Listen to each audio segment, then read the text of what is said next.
I'm here because it's very rare that you get an opportunity to sit with people who are colleagues and comrades and talk about the issues of class and culture. It just doesn't happen often enough. We're in Liverpool and I'm writing about the Beatles and social class. So it's kind of nice to be here and it's really, really refreshing. I'm here to hear some really amazing papers and listen to some really crucial and important ideas around working class and how they make space for themselves and get their voices heard in different ways.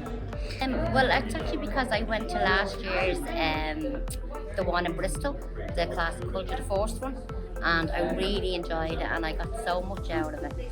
And I suppose because I would class myself as working class, it's important for me to be here and then go back and help other people when I go back with the information. I think the thing that sort of stuck out for me is that I'm going to go home with a reassured that I'm not just some awkward bugger, that it's not just some sort of pathology that I suffer from, that my anger and frustration with working in the higher education sector has got something to do with the kind of prejudices that they are in that sector against class. And it's one of the things that I think comes out very clearly during the conference. You can hear it in so much of what people have sort of said here. The sort of sense of being discriminated against, of being ignored, of feeling kind of voiceless, of a sense that the work that they do in the higher education sector isn't valued. And for me, that is going to be the takeaway message. In academic spaces, class is like the last taboo. People don't want to talk about it, people don't want to acknowledge it. It becomes really quite difficult to have conversations about the way that class is affecting everything. I was continually aware during studies from undergraduate to PhD of this insistence. Just find your own voice, I was told, but always with the whispered, kind of unsaid, but not your one. When I first started teaching at the LSE, my class made a complaint about me because they didn't like my accent. The problems in England are the exact same as Ireland, and I just think that if we can learn from each other and help each other, I think that will be amazing. The methodology is you have to be a distant observer, but what they're not telling you is that they are the distant observer, not you. And you have to say, I'm not the distant observer, I'm in it, I'm part of it.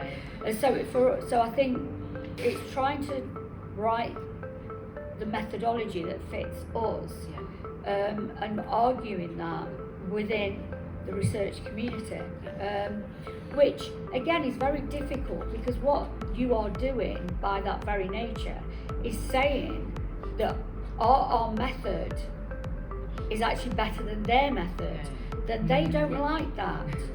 I think the thing that's really intriguing me so far is the idea of perspective and voice. I'm a creative writing guy, so I'm really interested in that from a kind of narrative point of view, but I'm also interested in the way that working class voices and working class experiences and how they see the world because of that are often under unfair scrutiny in terms of its value. I've spent most of my career as a bad academic wanting to talk about these issues, wanting to publish on issues around class and culture, and very often it's very difficult to find somewhere to locate that debate consistently. It'll pop up from time to time in different journals, but somewhere where that debate can be concentrated and where people can be drawn in to a conversation, that they can share ideas with each other, it's a very, very precious thing. I'd say that resistance prevails. No matter how much people are sort of faced with, there are always ways to, I think, carve out these pockets of resistance.